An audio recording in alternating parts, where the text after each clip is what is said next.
Assalamualaikum warahmatullahi wabarakatuh. Perkenalkan saya Rizky Rahmi, mahasiswi Hubungan Internasional Angkatan 2017. Pada kesempatan ini, izinkan saya untuk memaparkan hasil penelitian saya yang berjudul Dominasi Astra Honda Motor dalam Industri Sepeda Motor di Indonesia melalui Indonesia-Jepang Economic Partnership Agreement atau IJPA. Jadi dimulai dari latar belakang kenapa isu ini penting untuk diteliti. IJPA merupakan suatu bentuk perjanjian kerjasama bilateral ekonomi antar Indonesia dan Jepang yang di dalamnya terdapat tujuan liberalisasi akses pasar, fasilitas perdagangan, dan kerjasama ekonomi, serta adanya penanaman modal antara Indonesia dan Jepang. Lalu dalam IJPA ini terdapat dua skema tarif. Yang pertama skema tarif preferensi umum atau skema yang diberikan oleh Indonesia dan Jepang, di mana Indonesia menurunkan pos tarifnya sebanyak 35% dan Jepang sebanyak 80%. Yang kedua adalah USDFS atau User Specific Duty Free SIM, merupakan skema tarif yang khusus diberikan oleh Indonesia kepada Jepang untuk memudahkan impor komponen-komponen industri manufaktur terutama otomotif dari Jepang ke Indonesia. Lalu timbal balik dari USDFS ini adalah Jepang memberikan program MIDEC atau Manufacturing Industry Development Center berupa peningkatan atas industri-industri otomotif di Indonesia dengan adanya transfer teknologi ataupun penanaman modal asing. Nah, salah satu penanaman modal ini dilakukan melalui salah satu produsen sepeda motor Jepang, yaitu Honda, dan di Indonesia berupa Astra Honda Motor.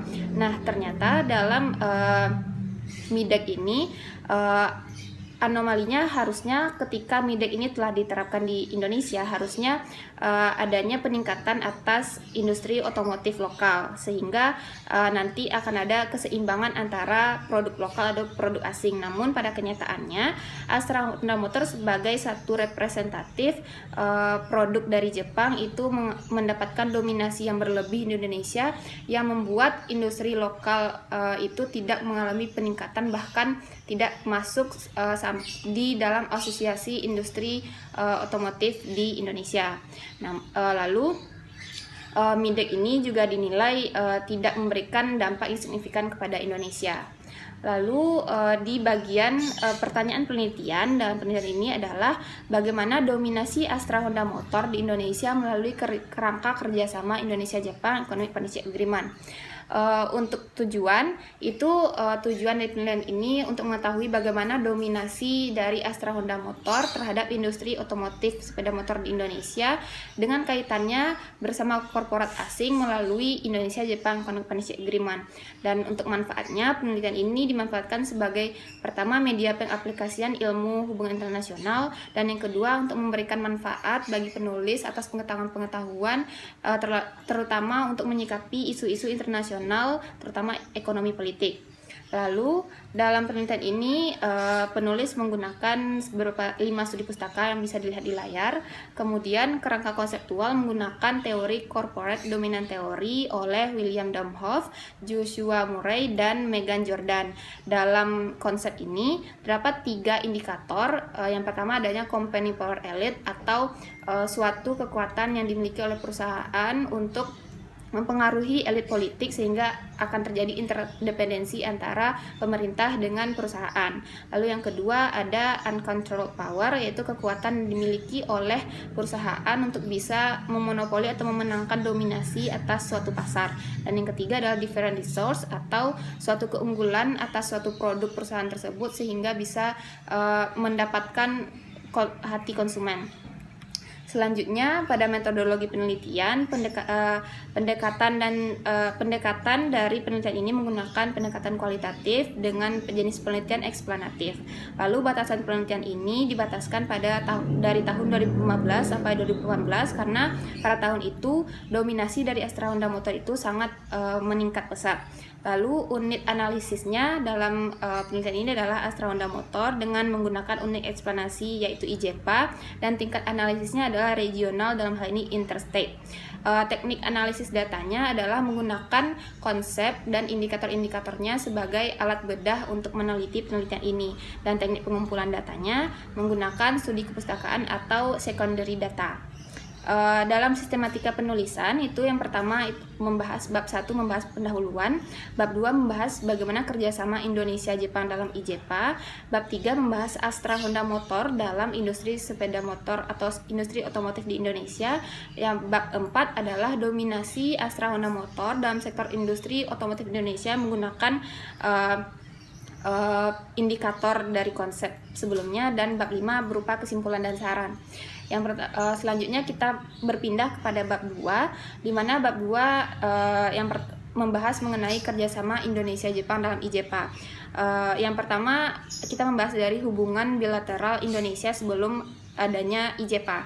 Jadi sebelumnya Indonesia-Jepang itu merupakan suatu negara penjajah dan terjajah, di mana hubungan baik itu dimulai sejak tahun 1958 sebagai mitra kerjasama ekonomi untuk pemasok energi, pertukaran budaya, dan asistensi ekonomi. Indonesia itu mengekspor barang-barang sumber daya alam seperti batu bara, biji besi, dan gas alam, sedangkan Jepang mengekspor bentuk-bentuk hasil industri otomotif dan industri mesinnya kepada Indonesia. Lalu di tahun 70 itu meningkat pesat, di mana Indonesia sebagai mitra utama bagi Jepang untuk pemasok energi, gas alam hingga mencapai 70%. Selanjutnya, karena adanya hubungan yang baik ini berlanjut menjadi partner ekonomi, di mana Jepang merupakan salah satu negara yang pertama kali memperkenalkan free trade area kepada Indonesia. Kemudian hubungan ini berlanjut pada terbentuknya ODA atau Official Development Assistant, di mana ini merupakan suatu bentuk dukungan penanaman modal dan kerjasama ekonomi antara Indonesia dan Jepang, dan kemudian barulah berlanjut kepada terbentuknya perjanjian IJEPA.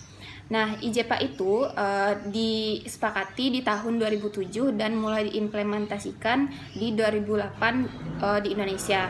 Nah, tujuan ini untuk liberalisasi akses pasar, yaitu seperti adanya penurunan tarif-tarif, perluasan pasar, dan kemudian ada fasilitas perdagangan yang diberikan oleh Jepang kepada Indonesia berupa MIDEC oleh Jepang dan USDFS oleh Indonesia, dan kemudian adanya capacity building atau kerjasama ekonomi berupa penanaman investasi modal dari Jepang ke Indonesia. Lalu dalam IJEPA itu terdapat dua skema tarif yang telah dijelaskan tadi, yaitu skema tarif preferensi umum dan USDFS. Nah, USDFS itu skema tarif khusus yang memang membahas mengenai impor-impor produk-produk otomotif dari Jepang ke Indonesia dengan memberikan MIDEC oleh Jepang kepada Indonesia, di mana MIDEC ini akan diharapkan memberikan win-win solution kepada Indonesia sehingga nantinya akan terbentuk suatu industri otomotif dalam negeri. Nah, selanjutnya industri otomotif dalam IJEPA itu lebih dibahas dalam skema user specific duty free scheme, di mana dalam skema ini terdapat penetapan penurunan tarif sebanyak 0% terhadap beberapa komponen dan bahan baku industri otomotif dari Jepang ke Indonesia. Nah, timbal balik dari USDFS ini adalah pemberian program MIDEC oleh Jepang dengan tujuan meningkatkan daya saing industri manufaktur otomotif di Indonesia dengan cara transfer teknologi dan penanaman modal, sehingga nantinya akan terjadi pembentukan sebuah industri otomotif dalam negeri. Selanjutnya kita membahas ke bab 3, itu tentang Astra Honda Motor dan industri otomotif di Indonesia. Jadi Astra Honda Motor itu masuk ke Indonesia sendiri di tahun 1968 dan sampai 1971, di mana menggandeng PT Federal Motor sebagai distributor resminya untuk tempat perakitan. Lalu beberapa tahun selanjutnya itu pemerintah Indonesia mengeluarkan kebijakan ATPM atau agen tunggal pemegang merek, di mana perusahaan asing harus melakukan merger dengan perusahaan lokal sehingga nanti akan adanya perakitan dan impor komponen asing. Impor ini berupa kebijakan dalam bentuk terurai atau completely knockdown yang diterapkan oleh beberapa perusahaan asing di Indonesia. Nah, untuk Honda sendiri itu memiliki ATPM-nya yaitu Astra Honda Motor, di mana AHM ini sudah memiliki pangsa pasar yang cukup tinggi di Indonesia karena kualitas yang bagus dan citra yang bagus di mata konsumen Indonesia. Nah, selanjutnya Astra Honda Motor sebelum adanya IJEPA. Sebelum adanya IJEPA, Itu di tahun 1971 PT Federal Motor sebagai perusahaan dalam negeri bergandeng dengan Honda Motor Company itu sebagai distributor resmi untuk tempat perakitan. Karena adanya kebijakan ATPM, maka Federal Motor itu mengembangkan beberapa anak perusahaan. Yang pertama di tahun 1974 yaitu PT Honda Federal untuk memproduksi komponen-komponen dasar. Di tahun 1917 PT Showa Manufacturing untuk memproduksi peredam kejut. Yang ketiga di tahun 1984 anak perusahaan PT Honda Astra Engine Manufacturing untuk memproduksi mesin sepeda motor itu, dan terakhir di tahun 1990 PT Federal Izumi yang memproduksi khusus piston. Di tahun 2000 itu PT Federal sudah mulai mengembangkan sayapnya, di mana akan ada beberapa perubahan-perubahan untuk pemegang saham, di mana dari seluruh perusahaan Federal Motor dan anak perusahaannya itu digabung menjadi satu PT, yaitu PT Astra International, dan kemudian PT Honda Motor Japan Company itu melakukan merger sebanyak 50% sehingga terbentuklah Astra Honda Motor seperti sekarang ini. Lalu Astra Honda Motor setelah diberlakukannya IJPA itu turut mendaftarkan dirinya agar bisa memanfaatkan preferensi tarif IJPA penurunan tarif hingga 40%, dan juga setelah adanya menerapkan kesepakatan IJPA penurunan tarif tersebut, terjadi kenaikan dari penjualan sepeda motor Honda, di mana pada tahun itu mencapai penjualan sebanyak 5 juta penjualan, dan Astra Honda Motor menjadi penjualan tertinggi setelah adanya IJPA. Nah, selanjutnya kita membahas di bab 4. Itu bab 4 membahas bagaimana dominasi Astra Honda Motor dalam sektor industri otomotif di Indonesia. Untuk membahas ini itu menggunakan teori corporate dominant theory, di mana ada 3 indikatornya. Yang pertama adalah company power elite. Company power elite ini adalah hubungan transnasional antara AHM dengan pemerintah Indonesia, di mana terdapat interdependensi antar keduanya dalam segi penanaman investasi dan industri otomotif di Indonesia. Nah, dalam corporate elite ini, perusahaan-perusahaan di Indonesia itu sangat memanfaatkan kesepakatan IJPA ini untuk menekan harga pasar. Jadi karena ada penekanan harga pasar ini membuat AHM mampu untuk mendominasi atas pasar tersebut, dan juga karena adanya kesepakatan IJPA membuat Indonesia bergantung pada Astra Honda Motor, karena AHM ini sangat memberikan dampak signifikan terhadap penjualan industri otomotif di Indonesia. Selanjutnya itu uncontrolled power, di mana adanya kekuatan yang dimiliki oleh perusahaan, yaitu dalam hal ini adalah AHM, di mana AHM ini memiliki kekuatan untuk memonopoli pasar sehingga terbentuk adanya dominasinya di pasar tersebut. Nah, dalam IJPA itu dapat penurunan tarif, dan penurunan tarif ini berpengaruh kepada harga jual yang diberikan kepada masyarakat.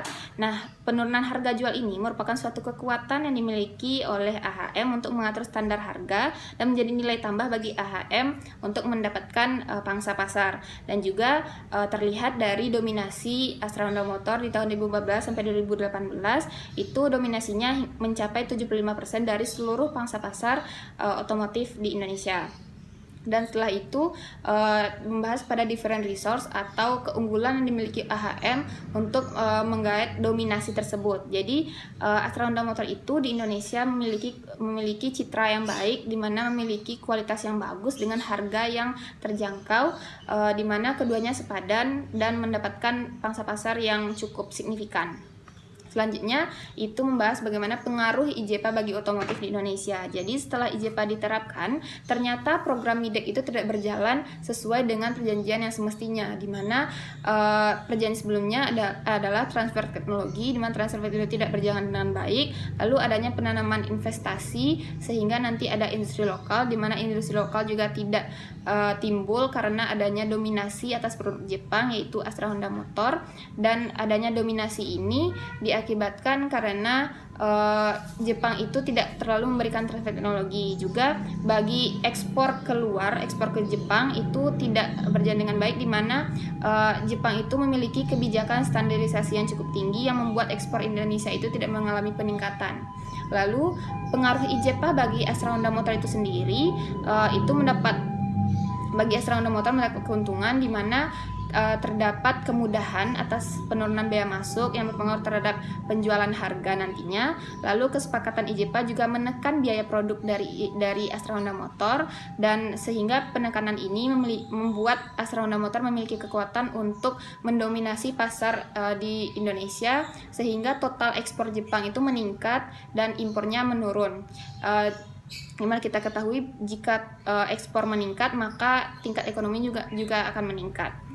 Kemudian di bagian kesimpulan itu disimpulkan bahwa sebenarnya IJPA ini tidak memberikan win-win solution antar kedua negara, di mana keuntungan hanya didapatkan oleh Jepang berupa dominasi atas produk-produk sepeda motornya, terutama dalam hal ini kita membahas Astra Honda Motor, dan program MIDEK yang diberikan oleh Jepang pada Indonesia tidak berjalan dengan baik.